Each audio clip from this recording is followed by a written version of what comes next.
Ambassador Zethkri of the Galactic Council adjusted his translator for the 100th time, his six-fingered hands trembling slightly as he reviewed the impossible data streaming across his holographic display. The primitive world rotating lazily below his observation vessel defied every xenobiological principle the Council had established over millennia of peaceful first contacts. "These readings must be corrupted," he muttered through clicking mandibles, his compound eyes reflecting the blue-green glow of the planet they called Earth. How can a species still burning fossil fuels possess quantum entanglement communication arrays? His aide, a nervous Quillen named Vex, whose fur rippled with anxiety patterns, chittered softly from her station. "Ambassador, our deep space sensors confirm it. They've been intercepting and decoding our long-range transmissions for at least 50 standard rotations, perhaps longer." The impossibility of it made Zethkri's carapace itch. Every species the Galactic Council had shepherded to civilization followed the same predictable evolutionary path: slow technological development, gradual awareness of the greater galaxy, humble acceptance of guidance from their enlightened betters. These mammals had somehow skipped entire stages of sociological development. Their industrial signatures suggest late-stage chemical propulsion, yet their orbital installations show clear evidence of gravitic manipulation, Vex continued, her voice growing more concerned. "It's as if they've been cheating." Zethkri's diplomatic training reasserted itself. 3,000 years of successful first contacts had taught the Council patience with primitive species. These humans simply needed proper guidance to join galactic civilization peacefully. "Initiate standard greeting protocol," he ordered, his voice carrying the authority of 1,000 successful missions. "Universal peace frequency, full ceremonial presentation. Let's welcome these creatures to the greater community." The response came not in the expected hours or even minutes, but instantaneously, before his transmission had fully completed. "Greetings, unidentified alien vessel." The voice was crisp, professional, and absolutely terrifying in its complete lack of deference. "This is Admiral Sarah Chen of the United Earth Defense Force. You are currently in violation of Earth's sovereign territorial space. State your intentions immediately or prepare to be fired upon." Vex's translator unit sparked and smoked, overwhelmed by the linguistic complexity and underlying threat assessment matrices embedded in the transmission. Defense force? Territorial sovereignty? These were concepts that existed only in theoretical xenosociology texts about extinct warrior cultures. "Admiral Chen," Zethkri replied carefully, drawing upon every diplomatic protocol in his extensive training. "Please understand, we are representatives of the Galactic Council. We come in peace to welcome your species." "Transmission terminated," came the cold response. "You want dialogue? Land at coordinates we're sending now. Come alone, unarmed, and prepared to explain exactly how long you've been conducting unauthorized surveillance of our system." The communication channel went dead with a finality that resonated through the ship's hull. In 3 millennia of first contact missions, no species had ever interrupted a Council ambassador. No primitive world had ever issued demands to their galactic superiors. No civilization had ever treated first contact as anything other than the greatest moment in their species' history. "Sir," Vex whispered, her fur now completely flat against her skin in terror, "what do we do?" Zethkri stared at the coordinates appearing on his navigation display, marking a location deep within the continental landmass the humans called North America. For the first time in his long diplomatic career, staring down at this impossible blue world, he experienced a sensation his species hadn't felt since they'd evolved beyond their homeworld's predator-filled jungles millions of years ago. He felt like prey. The facility looked deceptively simple from the outside. Concrete bunkers and steel superstructures carved directly into the granite heart of the Rocky Mountains. But as Zethkri's diplomatic shuttle descended toward the designated landing coordinates, his ship's sensors screamed warnings that made his exoskeleton crawl with primitive terror. The energy readings emanating from beneath the mountain suggested power generation capabilities that rivaled small stars, while the electromagnetic signatures indicated defensive systems that could vaporize asteroids. These humans had been very busy indeed. Admiral Chen was waiting in what the facility directory optimistically labeled a conference room, though Zethkri's enhanced perception immediately identified it as an interrogation chamber. Motion sensors tracked his every movement. Atmospheric analyzers tested his breathing patterns for stress indicators, and barely visible energy fields hummed with the promise of instant restraint. She was smaller than he'd expected. Most sapient species evolved to be larger than humans according to his xenobiological files. But something about her predatory stillness reminded him uncomfortably of the apex hunters from his homeworld's ancient fossil record. "Ambassador," she said without rising from her chair, her voice carrying the casual authority of someone accustomed to absolute obedience. "Sit." The word wasn't a request or even a command. It was a statement of fact about what would happen next. "Admiral Chen, I must formally protest this treatment," Zethkri began, his diplomatic training asserting itself despite the circumstances. "The Galactic Council has established protocols for first contact situations, and these proceedings violate." "The Galactic Council," she interrupted with the same casual dismissal one might use to swat an annoying insect, "has been conducting unauthorized surveillance of my planet for over 2 centuries without permission or invitation. We've detected and cataloged your reconnaissance drones, intercepted your anthropological data streams, and reverse-engineered your so-called invisible observation posts. Did you really think we wouldn't notice uninvited guests studying us like laboratory specimens?" Zethkri's mandibles clicked involuntarily, a nervous habit his species had never quite evolved away. 2 centuries! The Council's official records indicated Earth monitoring had begun barely 50 standard rotations ago. Unless the humans were lying, or worse, unless the Council's own intelligence apparatus had been compromised from the very beginning. "That's impossible," he managed to say, though his voice carried less conviction than he'd intended. "You lack the technological sophistication to detect our advanced stealth systems." Admiral Chen smiled then, and Zethkri felt his circulatory system flood with chemicals his ancestors had produced when death stalked them through primordial forests. On his homeworld, only predators smiled just before they killed. "We've been reverse-engineering your technology since 1947, she said with the matter-of-fact tone of someone discussing breakfast plans. "Started with a crashed scout ship in our American Southwest desert. Took us several decades to decipher your quantum computing systems. But once we cracked your encryption protocols," she shrugged with devastating casualness, "let's just say we've been reading your mail for longer than you've been alive." The ambassador's datapad clattered to the reinforced table, his nerveless fingers unable to maintain their grip. That represents a Class 7 violation of natural technological development protocols." "According to whose authority?" Chen leaned forward, and Zethkri instinctively recoiled. "You see, Ambassador, you made one critical error in your assessment of humanity.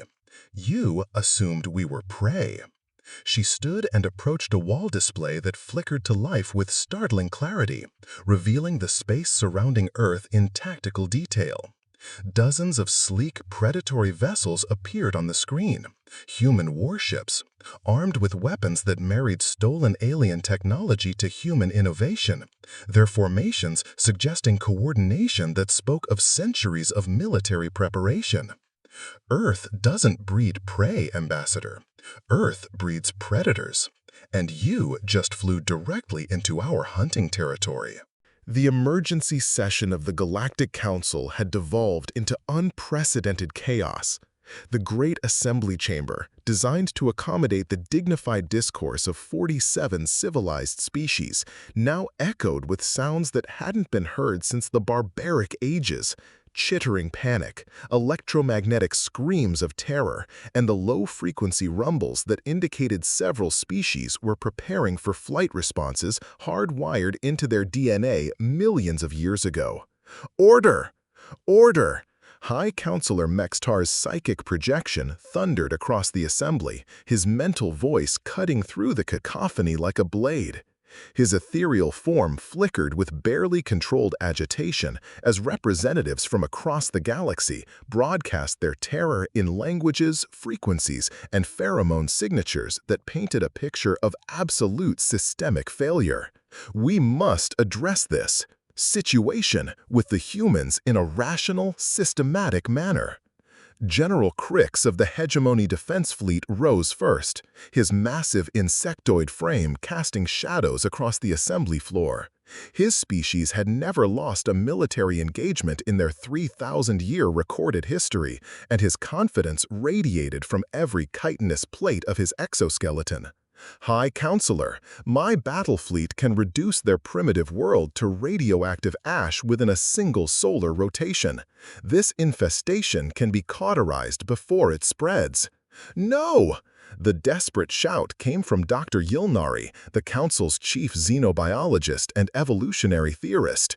Her normally pristine fur was standing completely on end, a physiological response her species hadn't displayed since their homeworld's Ice Age predator crisis. You don't understand what we're dealing with. I've been analyzing their military history, their evolutionary development patterns, their sociological structures. These creatures aren't just another spacefaring species.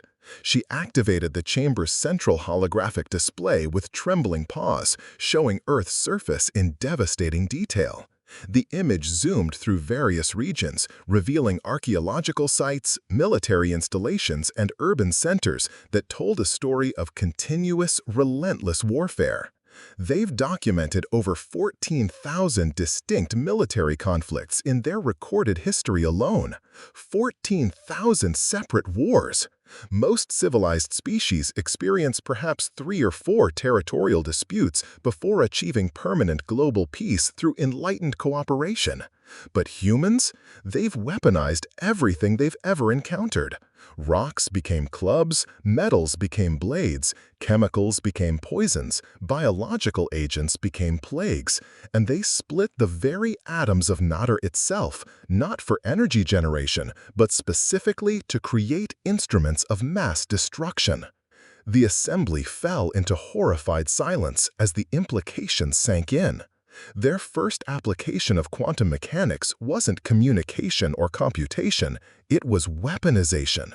They created bombs capable of destroying entire cities before they developed interplanetary travel. And now, her voice dropped to a whisper that somehow carried to every corner of the vast chamber. They've had 2 full centuries to improve on technology they stole from us. General Crix's confidence wavered visibly, his mandibles spreading wide in his species' equivalent of shocked disbelief. You're seriously suggesting we retreat from a single primitive world? I'm suggesting, Dr. Yilnari replied, her voice carrying the weight of terrible understanding, that we may no longer be the apex predators in this galaxy. Admiral Chen stood before the assembled Joint Chiefs in the Pentagon's deepest war room, her fingers dancing across a 3-dimensional holographic display that showed the Galactic Council's fleet positions in real time. 37 massive alien vessels hung in space like mechanical vultures, each one carrying enough exotic firepower to sterilize entire continents, their formations suggesting they were still debating humanity's ultimate fate. Ma'am? General Morrison from Space Command spoke first, his weathered face grim as he studied the tactical projections.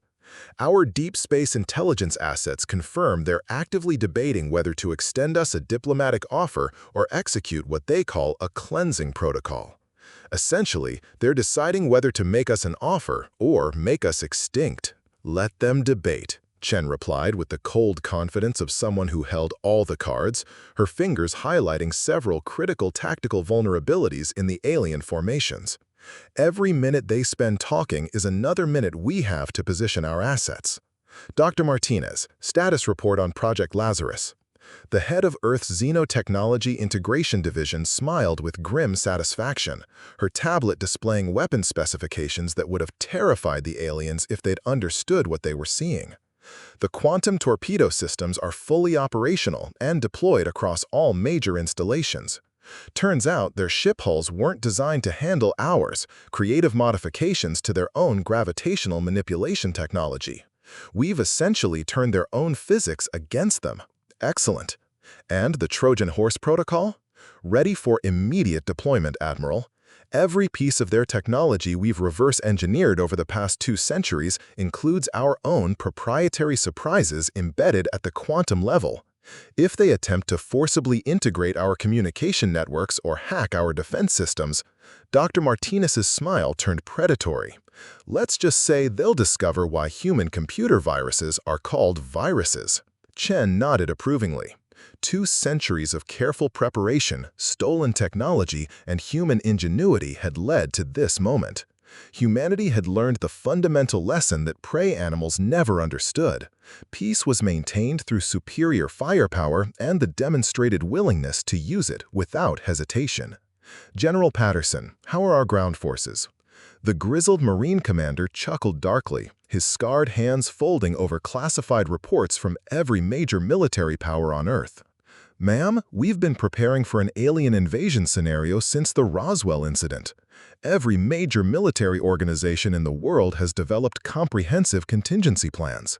The Russians have activated their Siberian Deep Strike Protocol, the Chinese have initiated Dragon's Breath deployment, and we've got Screaming Eagle positioned worldwide. Our boys and girls are ready to show these bugs exactly what human combined arms warfare looks like, up close and personal. Good. Admiral Kim? The head of the Pacific Fleet stood, her expression reflecting the confidence of someone who commanded the most advanced submarine force in human history. Our underwater assets are positioned and ready. If they attempt to use their ship's documented aquatic capabilities, they'll discover why humans conquered 70% of their own planet's surface. We fight just as effectively underwater as we do in space. Chen turned back to the display, watching the alien fleet's hesitant formations. They were positioning themselves for either negotiation or annihilation, standard council protocol according to the stolen intelligence files.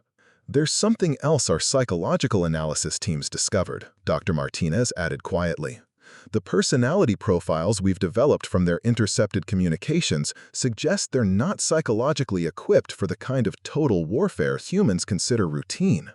Their species evolved from prey animals or peaceful communal creatures. They fight wars like elaborate chess matches, strategic, methodical, with clearly defined rules of engagement and moral limitations. And we fight wars like cornered wolves, ma'am, like creatures that evolved from persistence hunters who learned that killing everything that threatened their pack's territory was the key to survival. Chen smiled that predator smile that had terrified Ambassador Zethkri. Then let's show them what happens when you corner the wrong pack. Outside Earth's atmosphere, defense satellites powered up, each one armed with weapons that married human creativity with stolen alien engineering. The hunt was about to begin. The attack came at dawn, Earth time, 0600 hours Greenwich Mean, when the first alien battle formations broke from their holding patterns and began their descent toward humanity's blue-green world. General Crix had been supremely confident as he issued the attack order from his massive flagship's command center. 47 warships against one primitive world.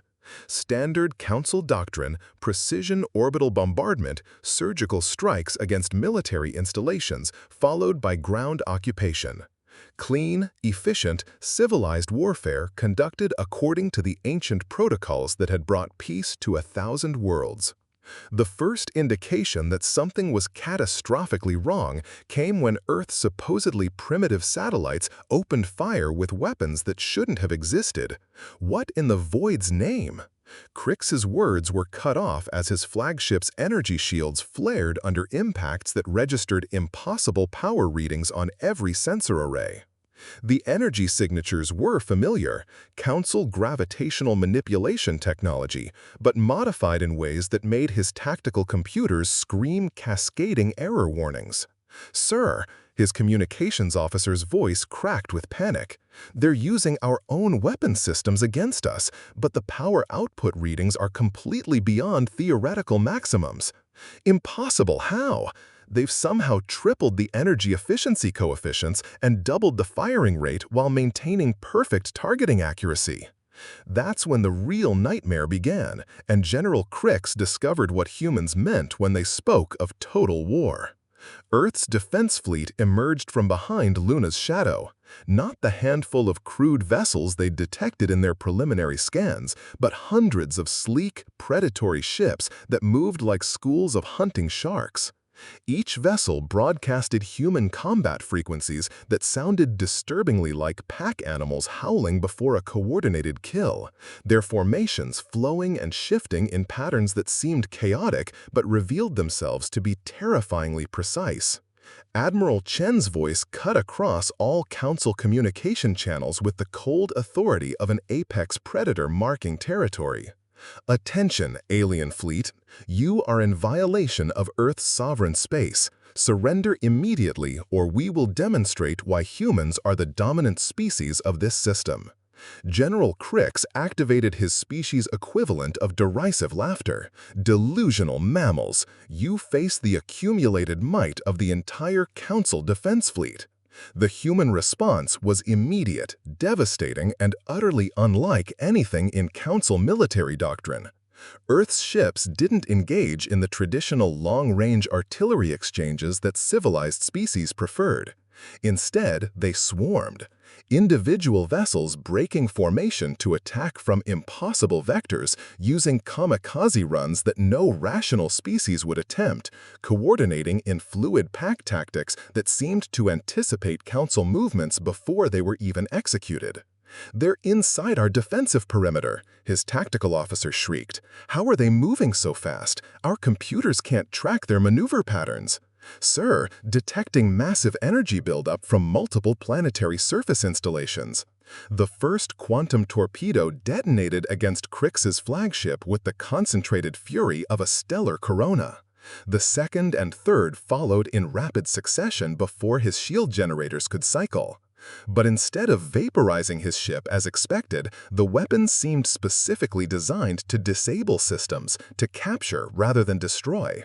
"They want us alive," he whispered in dawning horror. Admiral Chen's voice returned, carrying the promise of death. "Surrender now, or learn why Earth's entire history is written in the blood of everything that ever threatened us." Through his view screen, General Cricks watched human ships tear through his fleet like predators through helpless prey. They weren't just winning, they were hunting, playing with their food before the kill. For the first time in his military career, General Cricks gave the order to retreat. But the humans weren't finished teaching their lesson. The Council's emergency evacuation to the Outer Rim had been chaos. Half their fleet destroyed or captured, their most experienced general traumatized into catatonia, and worst of all, the humans were coming. High Counselor Mextar's psychic presence flickered with barely controlled panic as he addressed the assembled survivors. "Report." Dr. Yulnari stepped forward, her fur now completely white from stress. "High Counselor, we've analyzed the human battle tactics. They don't fight wars, they conduct extermination campaigns. Every strategy, every weapon system, every maneuver is designed with one goal, the absolute destruction of anything they perceive as a threat. And their technological capabilities? Beyond our projections. They've taken our quantum computing systems and somehow merged them with something they call artificial intelligence. Their ships are essentially autonomous hunters that think faster than our crews can react." Admiral Zethkri, who had somehow survived the battle, spoke up. But that's not the worst part. The assembly turned to him. "They're not satisfied with just defending their planet. I intercepted communications during my capture." He paused, his mandibles clicking nervously. They're planning to expand. Expand how? They've been monitoring all Council communications for 2 centuries. They know the location of every member world, every trade route, every military installation. And they've been building ships, not dozens, but thousands. They call it the Terran Expansion Initiative. High Counselor Mextar's presence pressed down on the assembly. You're saying they intend to invade Council space? No, Zethkri replied quietly. I'm saying they intend to own it. The chamber fell silent except for the nervous chittering of various species. Dr. Yilnari activated another display, this one showing human population centers. There's something else. Their reproductive rate, their industrial capacity, their ability to adapt. Within 50 rotations, they could outnumber the entire Council population 3 to 1. And they're all predators, Zethkri added, every single one of them. From their children playing tactical games to their elderly studying military history. They don't have a warrior class, their entire species is a warrior class. High Counselor Mextar's presence pressed down on the assembly. Recommendations? The chamber remained silent until a small voice spoke up. It was Vex, Zethkri's aide, who had somehow found the courage to address the High Council. Sir, there is one option. Speak. Surrender. The word hung in the air like a death sentence. Admiral Chen made it clear during the ambassador's detention that humans understand the concept of, what do they call it, conditional surrender. If we acknowledge Earth as the dominant power in this sector and accept their terms, you're suggesting we bow to these primitives? Vex's voice grew stronger. I'm suggesting we acknowledge that we're no longer the apex predators in this galaxy. And when a new alpha emerges, he paused, the pack either submits or dies. Through the chamber's viewports, the stars seemed a little dimmer, a little more dangerous. Somewhere out there, humanity was coming. 6 months after what humans called the Council War, and what the galactic community had come to refer to simply as the Awakening, Ambassador Zethkri found himself in what he considered the most surreal situation of his long diplomatic career, sitting in a human coffee establishment in Denver, Colorado, negotiating the fundamental restructuring of galactic civilization, while civilians casually discussed quantum mechanics over breakfast pastries.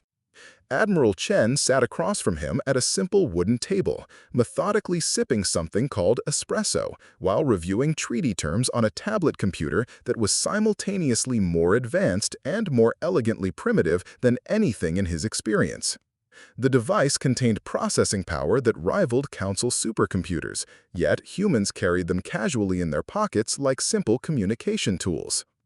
The terms are remarkably straightforward, Ambassador, she said without looking up from her screen, her voice carrying the casual authority of someone who had fundamentally altered the balance of galactic power.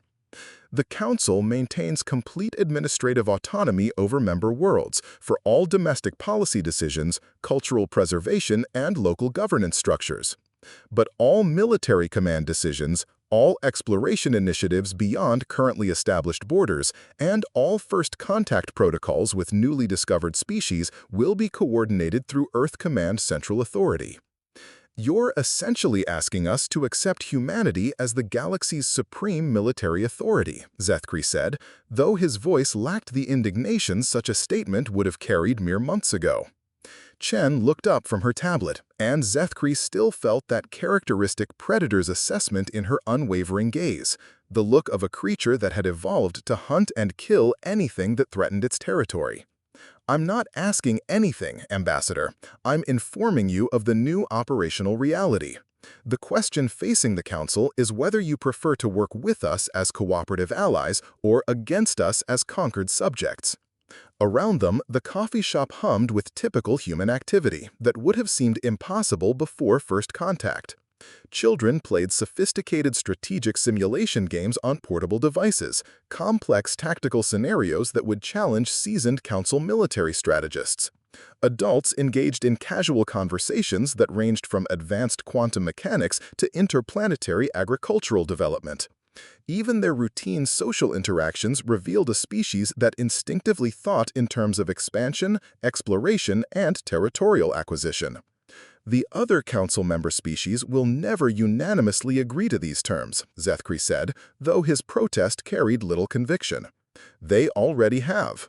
Chen slid her tablet across the polished table, displaying diplomatic communications from 47 different star systems. Unanimous ratification vote concluded yesterday at 1400 Greenwich Mean Time.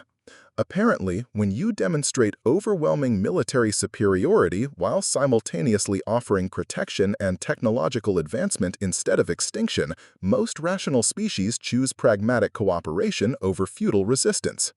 Zethkri reviewed the documents with growing amazement. These weren't surrender treaties or conquest agreements. They were comprehensive alliance pacts, trade partnerships, and technology-sharing accords. The humans hadn't simply conquered the Galactic Council through superior firepower, they had systematically absorbed it into something entirely new and more powerful. "There is one aspect I still don't understand," he said finally, setting down the tablet. "Why didn't you simply destroy our fleets and subjugate our worlds? Your demonstrated capabilities clearly exceeded ours by orders of magnitude." Chen leaned back in her chair, and for the first time since their initial encounter, she seemed almost relaxed, like a predator confident in its absolute dominance of its territory. "Because that's not how apex predators actually function, Ambassador. We don't destroy functional ecosystems. We optimize and manage them. Earth taught us over millions of years that successful predators maintain environmental balance, protect their territorial resources, and ensure the long-term survival and prosperity of their extended pack structure." She gestured casually around the coffee shop, where humans and the first council refugee populations were beginning to integrate naturally. "The galaxy represents our territory now. All council species are part of our extended pack structure, and anyone who threatens either one." She displayed that predatory smile that had terrified him during their first meeting. "Well, they'll discover what we learned 50,000 years ago when our ancestors walked out of Africa and decided to claim ownership of an entire planet." Zethkri looked through the large windows at the Rocky Mountains, where massive construction crews, human and alien engineers working in unprecedented cooperation, were building what would become the new Galactic Command Center, a facility that would coordinate exploration and development across known space. "What do you call this new governmental structure?" "The Terran Federation," Chen replied, finishing her coffee and standing to leave. "Though the younger generation is calling it something different in their strategic simulation games." "What's that?"